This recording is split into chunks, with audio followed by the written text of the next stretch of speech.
सबसे पहले तो मैं ये कहना चाहूंगी कि कल जो हुआ वो लोकतंत्र के लिए एक बहुत बहुत बड़ी जीत रही। जो सरकार की साजिश थी संघीय ढांचे को बदलने की, लोकतंत्र को कमजोर करने की, उसको हराया गया, उसको रोका गया। ये संविधान की जीत थी, देश की जीत थी और विपक्ष की एकता की जीत थी। और वो साफ साफ सत्ता पक्ष के नेताओं के चेहरों पर दिख रही थी, आप सबने भी देखा होगा। देखिए, गृह मंत्री जी और प्रधानमंत्री जी का भाषण सुन रही थी। कई बार दोनों ने अलग अलग मौकों पर अपने भाषण में कहा कि आप लोग अगर इसके साथ सहमत नहीं होंगे तो आप कभी यहां नहीं बैठ सकते, आप कभी सत्ता में नहीं आ सकते, आप कभी जीत नहीं सकते। और इससे बहुत साफ हो गया कि इनकी मंशा क्या थी। हम सब थोड़ा चौंके हुए थे कि अचानक ये सत्र बुलाया जा रहा है, विधानसभा चल रहे हैं 2 प्रदेशों में, अभी अचानक बुलाया जा रहा है, बड़ी जल्दबाजी की जा रही है। किसी को मालूम नहीं था एक दिन पहले तक कि क्या आने वाला है, मसौदे में क्या होगा। मसौदा सार्वजनिक करते हैं सिर्फ एक दिन पहले ताकि हमें समय भी नहीं मिलता। तो हम सब सोच रहे थे कि ये सब क्या हो रहा है और क्यों हो रहा है। मेरे ख्याल से पूरी साजिश जो रची गई षड्यंत्र की तरह, कि किसी न किसी तरह से हमें सत्ता में रहना है। अगर अभी नहीं किया जाएगा तो 2029 तक जो ये करना चाह रहे हैं परसीमन, 2011 के जनगणना के आधार पर, वो नहीं खत्म हो पाएगा। तो ये सब करने के लिए एक तरह से प्लान बनाने के लिए कि परमानेंटली हम सत्ता में कैसे रह सकते हैं और कैसे करें, महिलाओं का इस्तेमाल करके, महिलाओं के नाम पर हम आरक्षण लें। अगर ये लोग सहमत होंगे, पारित हो जाएगा तो एक तरफ हम ये कर लेंगे, दूसरी तरफ से हमें सारी स्वतंत्रता मिल जाएगी कि काट-पीट भी करिए सीटों में, किसी तरह से भी आप परसीमन करा दीजिए। 2011 के जनगणना के आधार पर होगा तो जाति जनगणना का भी कोई उनको रिकॉग्निशन नहीं लेना पड़ेगा। तो ये साफ है कि उन्होंने सोचा चलो पारित हो जाएगा तो जीत, पारित नहीं होगा तो हम हर नेता के सामने बाकी पार्टियों को महिला विरोधी कहकर महिलाओं के मसीहा बन जाएंगे। तो आप महिला हैं, हम जानती हैं कि महिलाओं का मसीहा बनना इतना आसान नहीं है, करके दिखाना पड़ता है। एक इतिहास है, कांग्रेस पार्टी का एक इतिहास है, विपक्षी दलों का एक इतिहास है, भाजपा का इतिहास है महिलाओं के संदर्भ में। और वो इतिहास बहुत स्पष्ट है। आपके खड़े होने से सदन में उसका विपरीत कहने से कोई फर्क नहीं पड़ता। महिलाएं देख रही हैं, उन्नाव को देखा, हाथरस को देखा, ओलंपिक की खिलाड़ियों को देखा, यहीं दिल्ली में सड़क पर बैठी थी, किसने पूछा उनको? मणिपुर में महिलाओं को देखा, किसने पूछा? और आज आप संसद में खड़े होकर कह रहे हैं हम मसीहा बनना चाहते हैं महिलाओं के। तो ये बहुत स्पष्ट है कि ये महिला आरक्षण बिल की बात नहीं थी, ये परसीमन की बात थी। और परसीमन इनको इस आधार पर करना था जिसमें इन्हें जाति के आंकड़े नहीं देखने की जरूरत होती और अपनी मनमानी करने की पूरी स्वतंत्रता मिलती। तो ये बिल्कुल मुमकिन ही नहीं था कि विपक्ष उनका साथ दे। और मैं बहुत खुश हूं कि आप सबने, देश ने देखा कि जब विपक्ष एकजुट हो जाता है तो किस तरह से इनको हराया जाता है। किसी ने मुझे पूछा आते हुए कि ब्लैक डे है, आप ये सरकार कह रहे हैं कि ब्लैक डे है। ब्लैक डे इनके लिए इसलिए है क्योंकि पहली बार इनको धक्का लगा जो लगना चाहिए था। आज की महिलाओं की समस्याएं बहुत ज्यादा बढ़ रही हैं, संघर्ष बढ़ रहा है। बेवकूफ नहीं है महिलाएं, सब कुछ देख रही हैं। वो पीआर, मीडिया बाजी वो अब नहीं चलेगी। कुछ ठोस करना है तो आप 2023 में जो सर्वसहमति से जो विधेयक पास हुआ था, पारित हुआ था, सारे दलों ने उसका समर्थन किया था, उसको लाइए उसमें अगर कुछ एक आध संशोधन करना है छोटा, ताकि वो अभी लागू हो सकता है, करिए, और उसको अभी लागू करिए। महिलाओं को हक दीजिए, अभी दीजिए, लेकिन उसको आप घुमाकर और दूसरी चीजों के साथ उसको अटैच करके आप गुमराह करने की कोशिश मत करिए। सीधी सी बात है, इसको अभी करिए, हम सब तैयार हैं। अब आप पूछिए। मेरा सवाल आपसे ये है, जब ये बिल गिरा उसके बाद, मेरा सवाल आपसे ये है कि जब ये बिल गिरा उसके बाद लगातार सरकार की तरफ से कहा जा रहा है कि राहुल गांधी ने फ्लोर ऑफ द हाउस में बोला कि बिल पास करना है तो मौजूदा परिस्थिति में 1 सेकंड में आप मौजूदा सीट पर पास कर दीजिए 543 पर। तो क्या विपक्ष उसके लिए तैयार होगा? अभी तो मैंने आपने बोला जो 2023 वाला बिल है, पर अगर मौजूदा सीट 543 है, वही तो है। 2023 का जो विधेयक है उसमें ये था कि इन्हीं सीटों में से आप 33% महिलाओं को देंगे। मैम उसमें लिखा था कि सेंसस के बाद डिलिमिटेशन होगा, उसके बाद हाँ, तय की जाएगी, जो भी सीट होंगी उस पे 1/3 मिलेगा। हाँ, तो यानी कि सीटें बढ़ती, पर नहीं, 543 में से ही था। तो उसके लिए आप लोग तैयार हैं? हाँ, बिल्कुल तैयार है जी। प्रियंका जी, दो दिनों तक हमने बहस देखी और अब क्रेडिट उधर से भी क्लेम किया जा रहा है, आप लोग भी दावा कर रहे हैं। नहीं, हम क्रेडिट का दावा नहीं कर रहे हैं। सवाल हम आपको इतिहास के बारे में बता रहे हैं। कांग्रेस पार्टी ने 1928 में शुरू की ये बात, और कांग्रेस पार्टी की ही ये बात थी जिस वजह से आज आजादी के पहले दिन से महिलाओं को भारत में वोट डालने का मौका मिला और अधिकार मिला। तो मैम सवाल यह था कि बीजेपी और एनडीए पूरे देश में अभियान चलाने जा रही है। आपने देखा कि कल शाम को प्रदर्शन हुए, देश भर में प्रदर्शन हमने देखा बीजेपी की तरफ से, और ये दिखाने की कोशिश है कि महिला विरोधी है कांग्रेस और इंडिया अलायंस। इसकी काट में आप लोगों की तरफ से क्या कोई अभियान चला जाएगा? क्या रणनीति होगी कांग्रेस की और इंडिया अलायंस की इसकी काट के लिए? जो बात आप कह रही है वो देश के आम लोगों तक कैसे ले जाएंगे? देखिए, जैसे मैंने कहा, देश की जनता जो है उसमें बहुत ही ज्यादा विवेक है। अगर इनको अभियान करना है पूरे देश भर में, खुलकर करें। लेकिन आज देश उस परिस्थिति में नहीं है जो 12 साल पहले था, और शायद कभी कभी ये होता है कि जब सत्ता बढ़ जाती है लोग सच्चाई नहीं बताते हैं नेताओं को। तो इस पूरे ये जो पूरा पिछले 2-3 दिनों में हुआ, इससे कुछ हद तक ये भी दिख रहा है कि ये समझ नहीं पा रहे हैं कि आज भारत बदल गया है। भारत की जनता देख रही है, समझ रही है कि मीडियाबाजी, पीआर बाजी, ये बड़े बड़े अभियान, इतना सारा पैसा डाला जाता है इसमें, ये चल नहीं रहा है। ये अब चल नहीं रहा है। कल बार बार अमित शाह जी कह रहे थे, आदरणीय अमित शाह जी कह रहे थे कि हमारी बातों पर भरोसा करिए। कोई भरोसा नहीं कर रहा है। असली पॉइंट तो ये है कि जनता का भरोसा उठ रहा है। तो आप जब कुछ कह रहे हैं तो उसको फेस वैल्यू पे जनता आज नहीं ले रही है।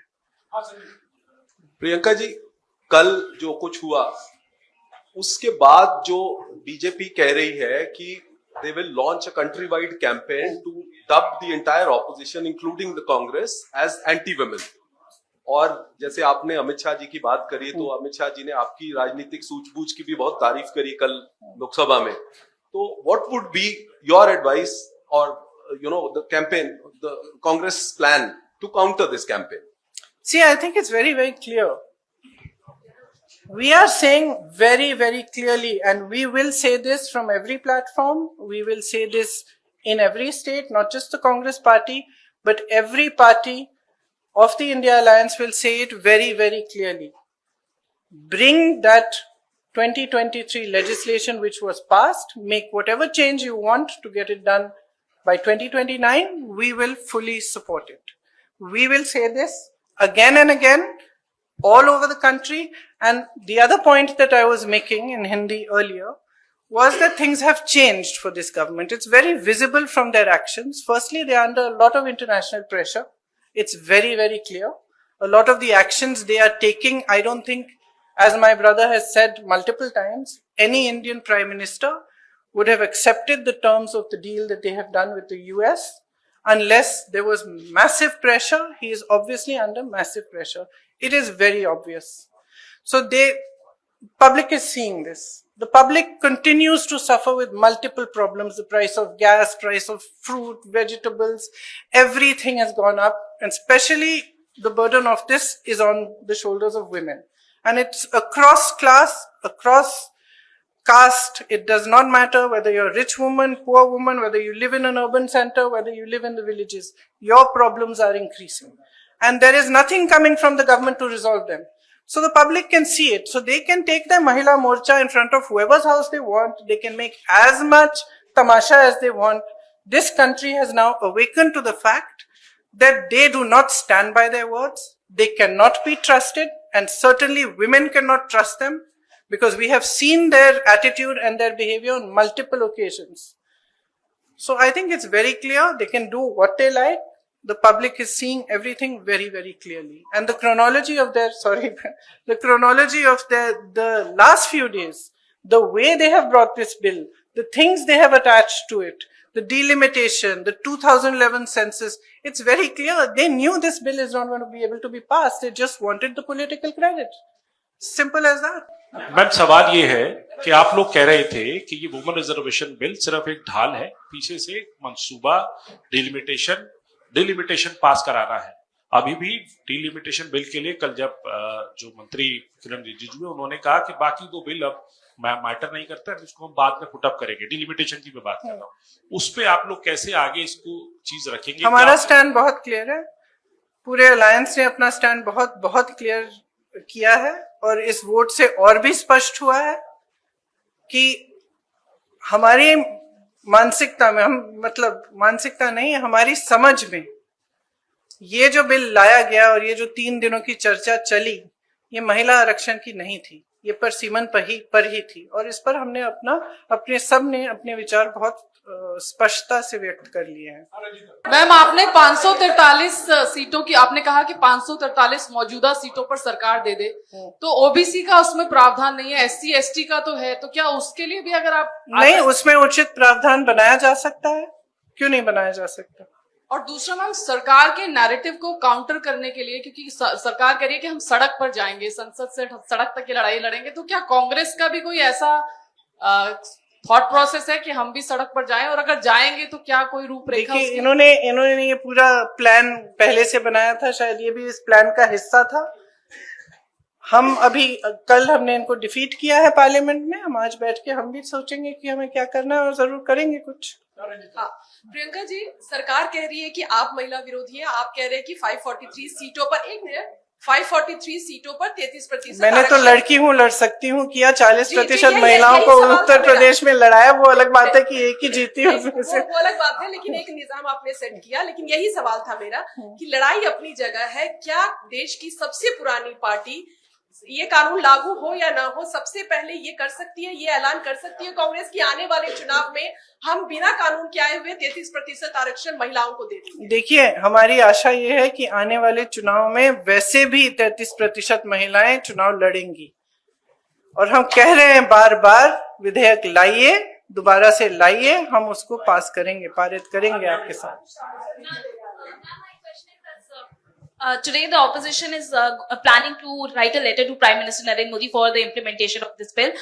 But are you also going to mention about the OBC quota? Because already for SC ST there is a provision which has been passed. Obviously. And for Muslim reservation also it was being demanded by the Samajwadi Party. Are you also going to support that in this particular letter? Look, the OBC quota, I think almost every speaker from the opposition has referred to it.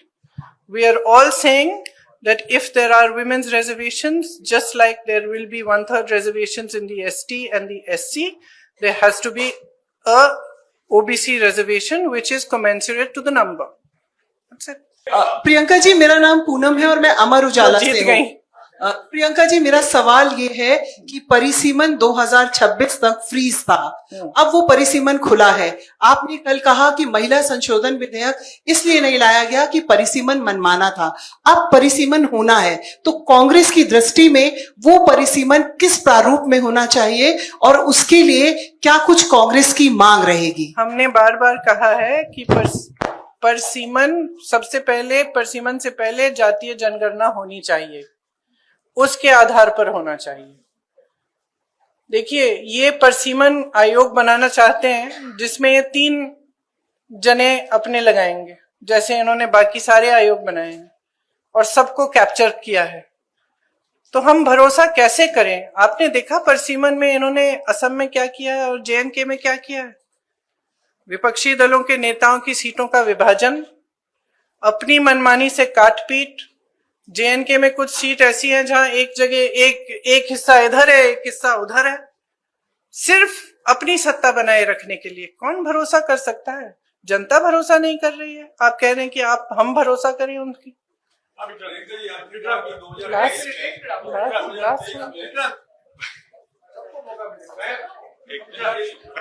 Priyanka ji, जिस तरीके से 1971 में इंदिरा गांधी जी ने सोचा था कि दक्षिण भारत उत्तर भारत में डिवाइड ना हो, इसलिए सीटें उन्होंने उतनी ही रखी। इवन 2001 में अटल बिहारी वाजपेयी ने भी यही सोचा कि दक्षिण भारत उत्तर भारत के बीच में डिवाइड ना हो, उन्होंने भी फ्रीज रखा। तो क्या आप सरकार से डिमांड करेंगे कि सीटें वो 543 ही रखे, आगे ना बढ़ाए, जैसा कि इंदिरा जी ने और अटल जी ने कहा?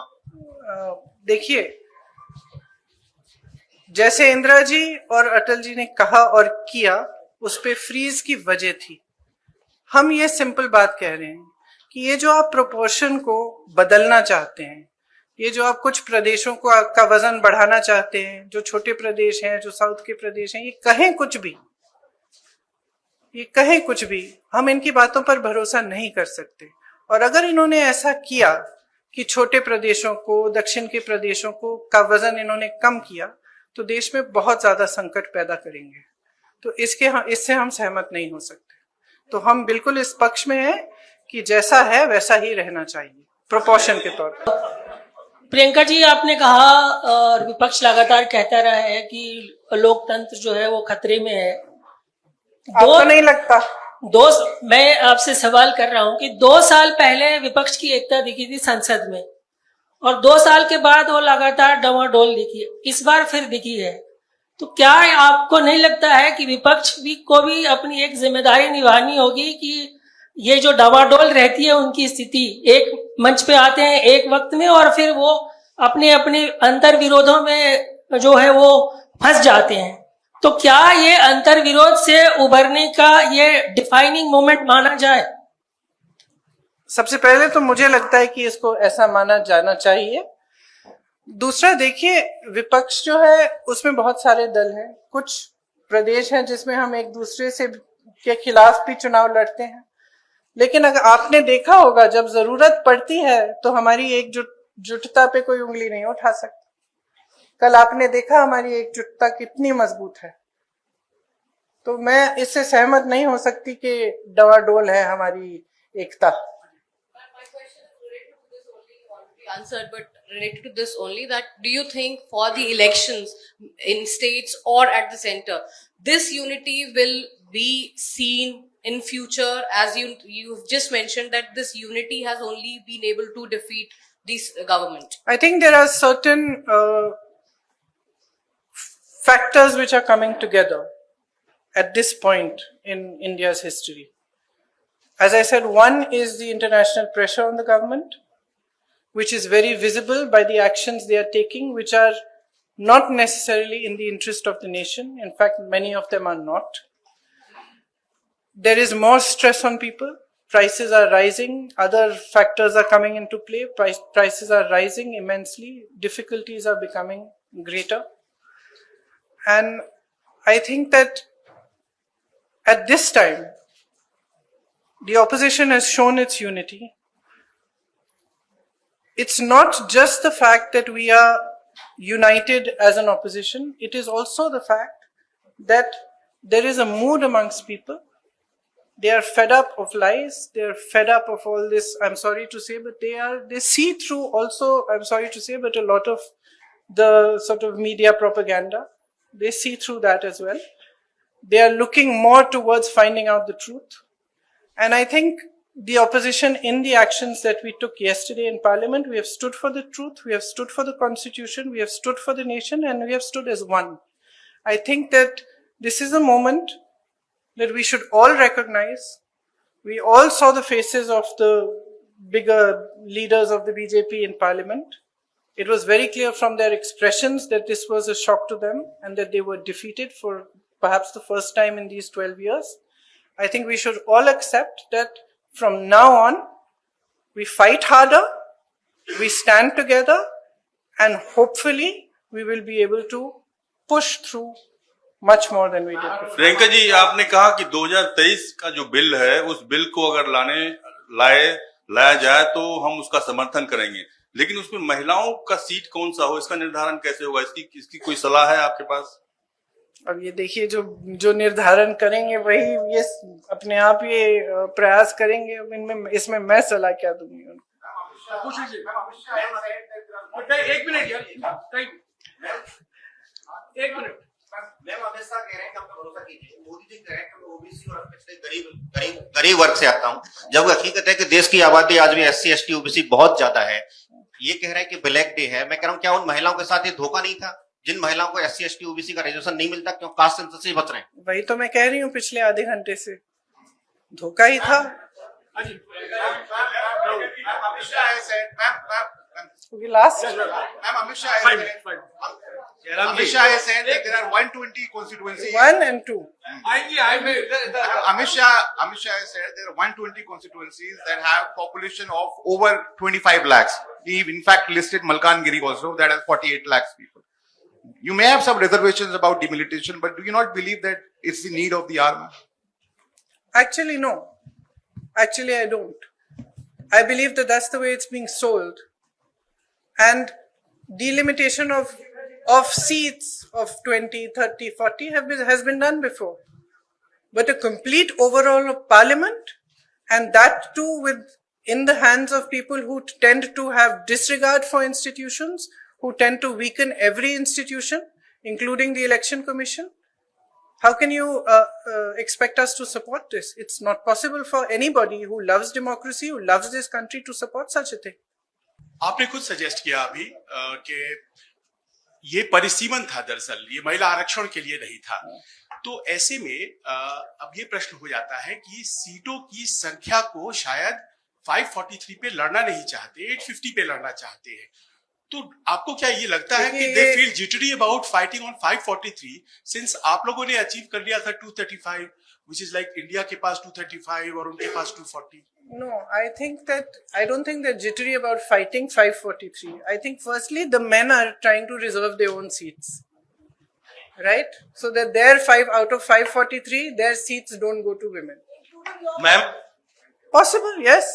After all, we are living in a patriarchy. ma'am. So firstly, there's that issue. Secondly, as I said, we cannot trust them with delimitation because their attempt that we have seen in Assam and in J&K has been it's been completely designed in a way that they should win, designed in a way that it benefits them. So how can we trust them with that? Ma'am, Neeraj news 18 India से हूँ। कांग्रेस के आकलन में आप लोग को क्या लगता है कि नंबर सरकार के पास नहीं थे क्योंकि 2/3 बहुमत जरूरी था सदन के अंदर? ऐसे में क्या वजह थी? सरकार का मुख्य मकसद क्या रहा होगा इस बिल को लाने का? मेरे ख्याल से मुख्य मकसद यही था कि हम कुछ ऐसा करें कि हमें महिलाओं के मसीहा बन जाए। अगर हम बिल पारित नहीं होता है तो हम घर घर जाके कहेंगे कि ये महिला विरोधी है और देखो हम तुम्हारे लिए कुछ करने की कोशिश कर रहे थे और इन्होंने करने नहीं दिया। अगर पारित हो जाएगा तो वैसे भी हम मसीहा बन जाएंगे। पता नहीं, यही मेरा महिला दिमाग कहता है। मैम, इधर मैं मोहित दुबे हूँ ABP न्यूज से। किधर है आप? अच्छा। मैम, मेरा सवाल ये है कि आप लोगों ने कहा कि हम महिला आरक्षण के विरोध में नहीं हैं, परिसीमन के विरोध में, लेकिन वही दूसरी ओर भारतीय जनता पार्टी और NDA के लोगों ने कहा कि नहीं, महिला विरोधी आप लोग हैं, महिला आरक्षण के विरोधी हैं। सवाल मेरा ये है कि आज आप लोगों ने बैठक की है, बैठक में आप लोगों ने क्या फैसला किया? क्या ये भी फैसला किया कि प्रधानमंत्री नरेंद्र मोदी से मिलकर आप लोग जो है मांग करेंगे कि 543 सीटों में से ही महिला आरक्षण लागू किया जाए? और अगर वो आपकी बात नहीं मानते हैं तो आगे आप लोग क्या करने? क्या राष्ट्रपति से भी मिलने की कोई उम्मीद है? देखिए, आज की बैठक में ऐसा कुछ नहीं तय किया कि किससे मिलेंगे और किससे नहीं मिलेंगे। ये जरूर तय हुआ है कि हम सब सहमत हैं कि अगर वो 2023 वाला जो विधेयक है उसको फिर से लाए, उसको वो पारित हो चुका है, अगर उसको फिर से लाएं, कुछ छोटे मोटे संशोधन कराना चाहते हैं ताकि वो 29 तक वो लागू हो जाए, तो हम पूरी तरह से उनके साथ हैं। ये हम सब कहेंगे, सब एकजुट होकर कहेंगे और हर प्लेटफॉर्म से कहेंगे। धन्यवाद। इस वीडियो को लाइक करें, सभी के साथ शेयर करें। नए आने वाले व्यूअर जन 24 न्यूज टाइम चैनल एवं न्यूज एजेंसी को सब्सक्राइब कर लें। बेल आइकॉन को जरूर क्लिक करें ताकि ऐसे ही सच्चाई पर आधारित खबरों का नोटिफिकेशन सबसे पहले आपको मिले। सच की आवाज सच के साथ फिर मिलेंगे अगली खबर के साथ। जय हिंद, जय भारत।